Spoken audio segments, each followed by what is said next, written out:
Emmanuel Rose is a seasoned keynote speaker, best-selling author, digital marketing expert, and a podcast host. From his humble beginnings selling seed packets at age 5 to founding his own marketing agency, Strategic E-Marketing, Emmanuel's journey is packed with inspiring entrepreneurial experiences and valuable insights. In this episode, we explore Emmanuel's perspective on the evolution of digital marketing, the pivotal role of AI in current and future marketing strategies, and the importance of building a personal brand. Emmanuel also shares his experience as an author and how writing books has opened doors to further opportunities. Whether you're an aspiring entrepreneur or a seasoned business professional, this conversation is filled with practical advice and forward-thinking ideas to help you navigate and thrive in the digital landscape. As always, if you found value from this content, please like and subscribe. And now here's my conversation with Emmanuel Rose. Enjoy. Hello, everyone, and welcome to another episode of the Beyond Fulfillment Podcast. I am your host, Dave Goulas, and this week, my guest is keynote speaker, best-selling author, digital marketing expert, and podcast host, Emmanuel Rose. Welcome, Emmanuel. Thank you so much for having me, David. I'm looking forward to our conversation. Yeah. Appreciate you taking the time to be here. Absolutely. If you could, for everyone, can you just give us a quick backstory of your career and how you got here?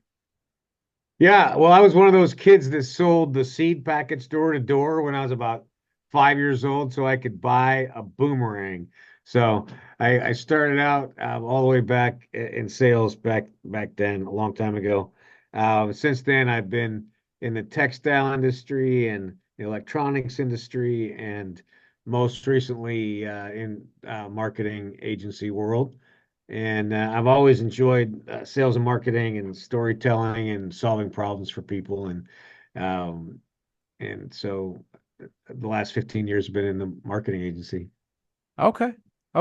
So sounds like from a very early age, you knew that you liked to sell and you had that entrepreneurial spirit. Is that right? Yeah, it is. And I came from a very working class family, not really entrepreneurs at all, but they pushed me to get education and use my brain instead of my body to work, and then I just naturally fell into like my very first real business. I had a mail order catalog, and if I would go to events and sell hemp products, these music festivals, and that was where I first time I borrowed money from somebody to buy inventory and learn about selling direct to consumer. So that was where it all started. Okay. Wow. So have you always been just strictly an entrepreneur, or did you go to school and get a job, anything like that? I've been to university, I think like 6 times, never have finished. And I like to do it more than I want to sit around and talk about it. So I've had jobs, professional jobs, as product manager or sales director, those sorts of things. But really, I'm unmanageable, and so it's better for me to work for myself. All right. Yeah, that's a lot of our audience can relate, I'm sure. Okay. And so now, like you said, last 15 years, you've been in the digital marketing space. What brought you there? Let's see. I had two really bad job experiences. One, I had a big bonus that got reneged on, even though I did the work and produced the outcome. And then immediately after that, I got fired from the next job that I had. And so I just said, maybe I need to work for myself instead of having being an employee. And it was at that time when social media and websites were really a mandate in marketing for small and mid-sized businesses. And I'm like, well, I know more than most of the people do, and I can at least get one chapter ahead. And so that's when I started a digital marketing agency called Strategic E-Marketing. Okay. Interesting. Yeah, because I've talked to some other guests on the show that kind of have been same path where they were at the in the digital marketing space right at the advent of social media and right at it was taking off. And like one common theme I've heard is that like people knew like, wow, this is going to be big. I mean, did you have that same vision like when social media first started being used to market for businesses? Yeah, it was, what we always had struggled with before in marketing and sales was getting access to people, right? Like we used to have to put an ad in the newspaper and try to do a trial offer in order to get eyeballs or an email address or something. And it was clear that this was way more direct and that the advertising was way more stratified and there was psychographics that you could dial into and it was just it was a speed to lead was amazing compared to pre-social. So that was what really drew me to it. Okay. And so when you first starting your agency, was it kind of like freelance type stuff and then you grew it from there? Yeah, I always position my team as like an outsourced marketing department, and that way, companies didn't have to hire a marketing team. They could just push it, all that work over to us, and then websites used to be way more unusual and um, more technical. And so, but some people would still try to do it themselves and then screw it up, and then we'd come in and solve it. And but yeah, it's always that's always where we've lived is that kind of outsourced marketing department. Okay. And clearly, right, that whole landscape has changed dramatically over the last 15 years or so. Like what's the biggest change that you've seen like being active in the space from those early days up until now? That really an entrepreneur or a marketing manager in a small company could really be a one-person show now. Way more likely to be able to do that with all the tools that we have, with in terms of being able to manage the website, manage pay-per-click advertising, manage content marketing. Um, a person can do that with the generative tools that we have now that we never could hope to do in the past. Okay. Okay. Yeah, and that's a great point too, because you like AI, right? You've seen the rise of AI, particularly the last, year and a half or so. Um, like how when that first came about and it was really getting some mainstream attention, right? Like did you jump right on that and say like it's kind of like this is the next wave and I've got to be involved?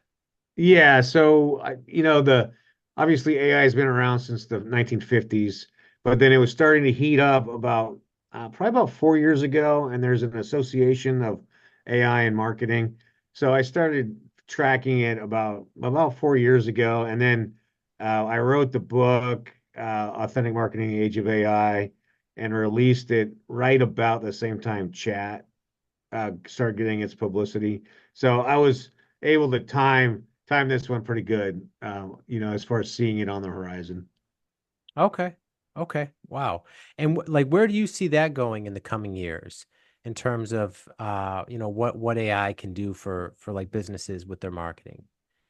Well, I think we're probably 6 months away from having an all-in-one marketing suite that will take a campaign or an initiative and say, build your ideal client profiles for you, and then build the content journey, build all your content, and start your initial marketing in the same 2 hour time block.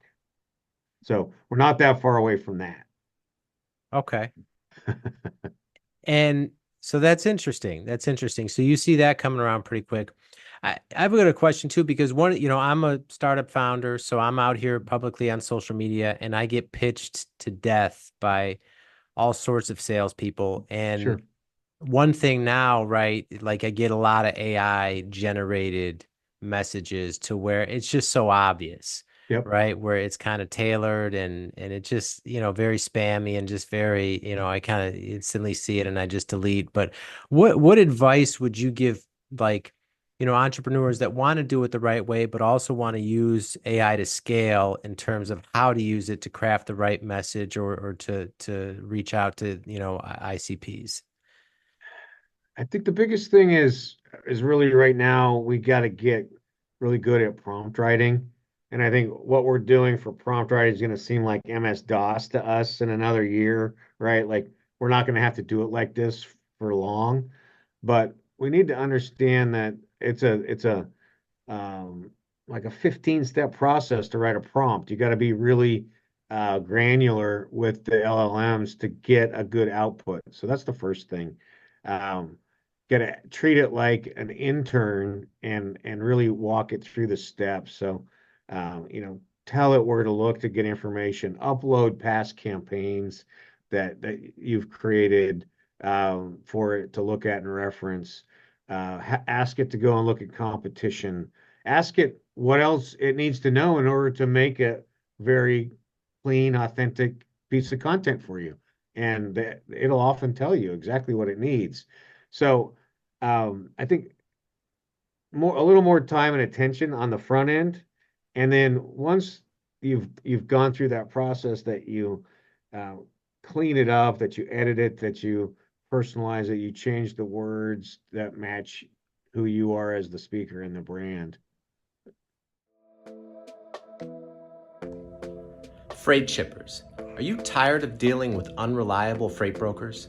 Tired of delays, missed delivery appointments, and no one to talk to?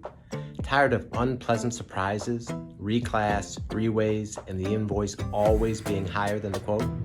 Well, you can enjoy a better freight experience with SPI Logistics. I joined SPI as a freight agent to deliver that better freight experience to our 3PL customers. SPI has 30,000 vetted and approved carriers, all modes of transportation, so we can tailor the equipment to the shipment, and the fully trained and experienced operations team who is always available to help. And you'll get the same quality customer service that you've come to expect when you deal with me. If you've got freight to move, go to freightbydave.com. That's freightbydave.com.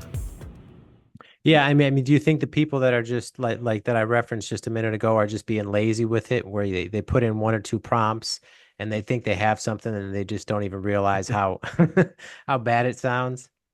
Yeah, I mean, you've seen this, I'm sure too, where we've been through these cycles of spray and pray, right? We just, as soon as pay-per-click ads came out, everybody was just putting out ads because you could finally do that. And email marketing is the same way, where they're not getting the selects down enough in demographics and psychographics to be to the right person. So these tools are so accessible now that with very little financial investment and very little training, you can start being a marketer. So yeah, that's the problem. Yeah. So and I'm curious your opinion on this because I heard Gary V in an interview where, people, there's that doom and gloom about AI, oh, it's going to take all the jobs. And he was saying, no, it's going to evolve. And he said in another 5 to 10 years, it's actually going to be a real position is a prompt engineer. Yeah. And, he's talking about as it evolves, there's going to be so much um need for people, like you said, to develop the right kind of prompts and go through that process. I mean, do you see it kind of evolving the same way with we're only scratching the surface of what it can do in that regard? Yeah, I think it's a very powerful tool, number one. So, but like every tool, it has to be managed. Otherwise, I mean, you can have email marketing put the paper companies out of business, right? Compared to direct mail. So it's one more tool in the marketing quiver. Uh, People who don't keep learning and scaling with the technology, they're going to have to find something else to do because they're not going to be valuable anymore, any more than somebody who made great wagon wheels is not employed anymore, or any of those things that have fallen out of favor. So we're the human creative spark is still necessary in order to create good marketing. So that's what it looks like to me. Yeah. Yeah, that's a great point. Okay. Now switching gears here. So you've written 4 books. Is that right? Uh, a few, yeah. Uh, One was about marketing Gen Z, and then one's about the social CEO, and then the other one's about fundraising for nonprofits. Yeah.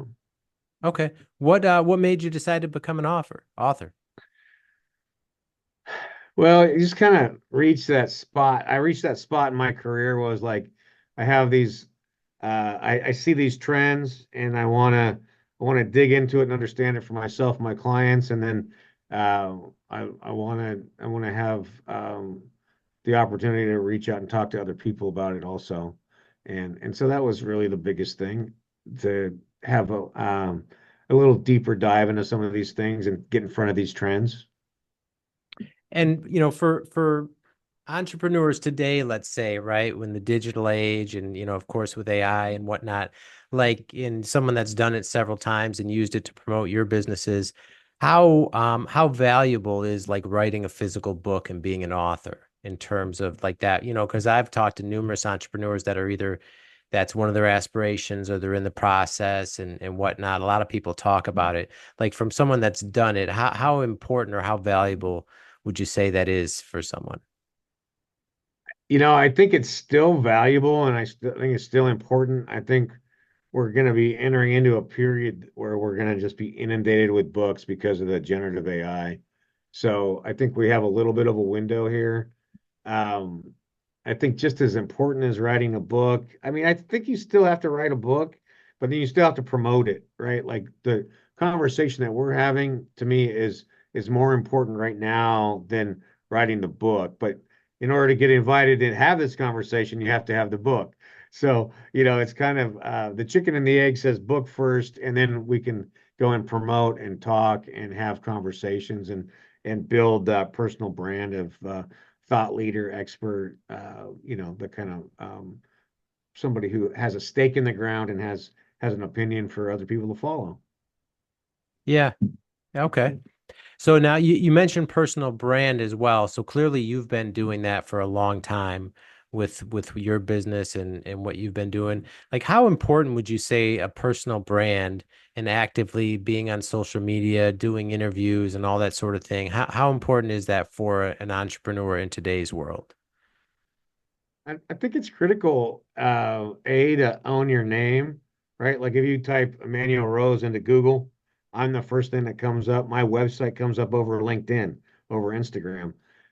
So that that that personal brand that you have, a professional brand that you are found. Like I get requests to speak on webinars or do speaking engagements because people are doing searches either on Amazon or on Google about the topics I've written my books about, right? So um, it becomes this active process generates passive leads, and that's the most fundamental, and that's why every entrepreneur should be a thought leader, a leader in that space that they occupy.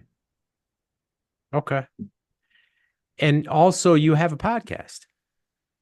I do. I have a podcast that's about marketing in the age of AI, and all kinds of fascinating guests that are either investing in, developing, are the developers, or are using all the AI tools that are coming out and flooding the markets right now. So it's a pretty cool. For me, it's really cool, and that's my rule is I have to be interested in what the person's doing in order to have them on the show.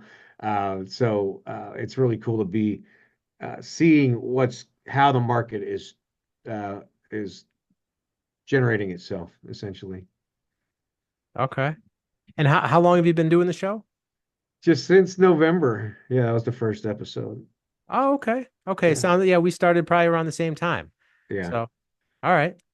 And so with all the AI stuff that's come out in the last, couple of years or whatnot, like what's been the most impressive for someone that's been doing marketing and whatnot? Like what's the most impressive thing that you've seen AI do?